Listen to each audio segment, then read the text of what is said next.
Warahmatullahi wabarakatuh. Saya kongsikan video macam mana kita nak mulakan Zoom A di dalam classroom. Baiklah, yang pertama sekali boleh tengok dekat, kita tarik dekat atas ni. Kemudian kita akan nampak notification. Contoh ni tadi saya ada masukkan. Ibu bapa boleh tengok sini. Saya ada bagi announcement dan juga link Zoom A. Kita tengok ya, 12 minit yang lalu contoh ya. New assignment Zoom A. Okey. Di sini nanti ibu bapa boleh tahu ada latihan yang perlu dibuat dan juga saya dah masukkan apa yang perlu dibuat. Okey, selepas dah tengok dekat sini, mungkin ada juga handphone yang tidak menerima lah ataupun lambat, itu bergantung kepada internet lah. Kemudian pergi semula kepada Zoom A. Okey, Zoom A, maafkan saya, pergi kepada Classroom. Okey, ni tadi contoh saya dah masuk. Okey, klik dekat kelas anak puan. Contohnya di sini saya ambil kelas tahun 3. Di kelas tahun 3. Okey, klik saja kelas tahun 3. Yang pertama, puan boleh tengok dekat sini ada announcement. Okey, ini announcement. Puan boleh baca dulu. Assalamualaikum dan salam sejahtera. Diharapkan murid-murid telah bersedia untuk melaksanakan Zoom A. Gunakan ID dan password yang telah diberikan oleh guru. Okey.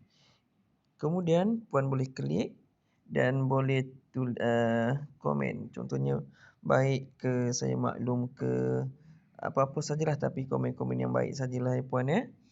Kemudian boleh pergi kepada new assignment. Okay. Klik saja new assignment. Okey. Bila dah klik ke new assignment. Okey, bila dah klik dekat new assignment ni, klik je. Kena padam dulu. Okey, saya ada berikan arahan cara nak login dan sebagainya. Okey, puan boleh baca, kemudian boleh rujuk juga dekat video yang saya kongsikan ini. Kemudian puan klik dekat attachment ni. Okey, ini link yang membawa kepada digital. Klik saja. Okey. Apa yang terpapar adalah minta kepada login ID dan juga password, di mana saya telah memberikan kepada setiap guru kelas untuk belaskan di dalam grup masing-masing ID dan password Zoom A anak-anak.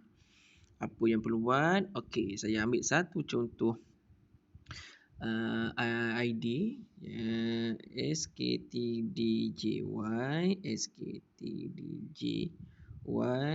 tolak 3 tolak 250 103 dan masukkan password anak masing-masing.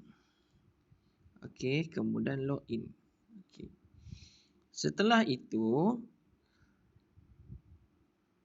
klik teruskan ada di bawah tu. Klik sekali lagi teruskan.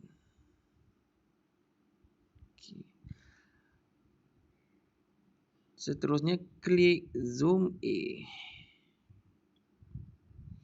Okay, sampai paparan di sini, saya besarkan sedikit.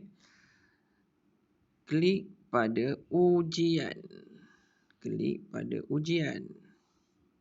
Okay.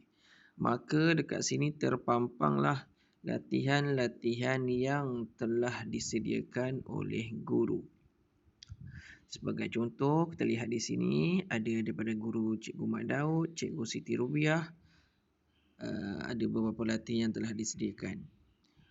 Boleh klik pada mana-mana. Contoh saya ambil satu, Cikgu Mat Daud. Okey, klik pada biru tersebut.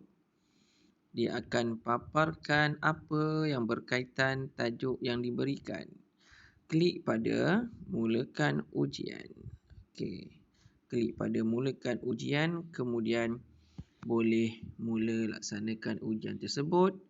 Kemudian klikkan mulakan sekarang. Jawab soalan-soalan yang diberikan. Last sekali klik pada bahagian tamat. Selesai. Apabila dah selesai jawab semua ini, saya minta jasa baik semula pergi kepada ni tadi. Okey, kita punya classroom ni tadi, minta tolong komen, klik add class comment, minta tolong minta respon, contohnya saya dah jawab ke, saya dah jawab ataupun selesai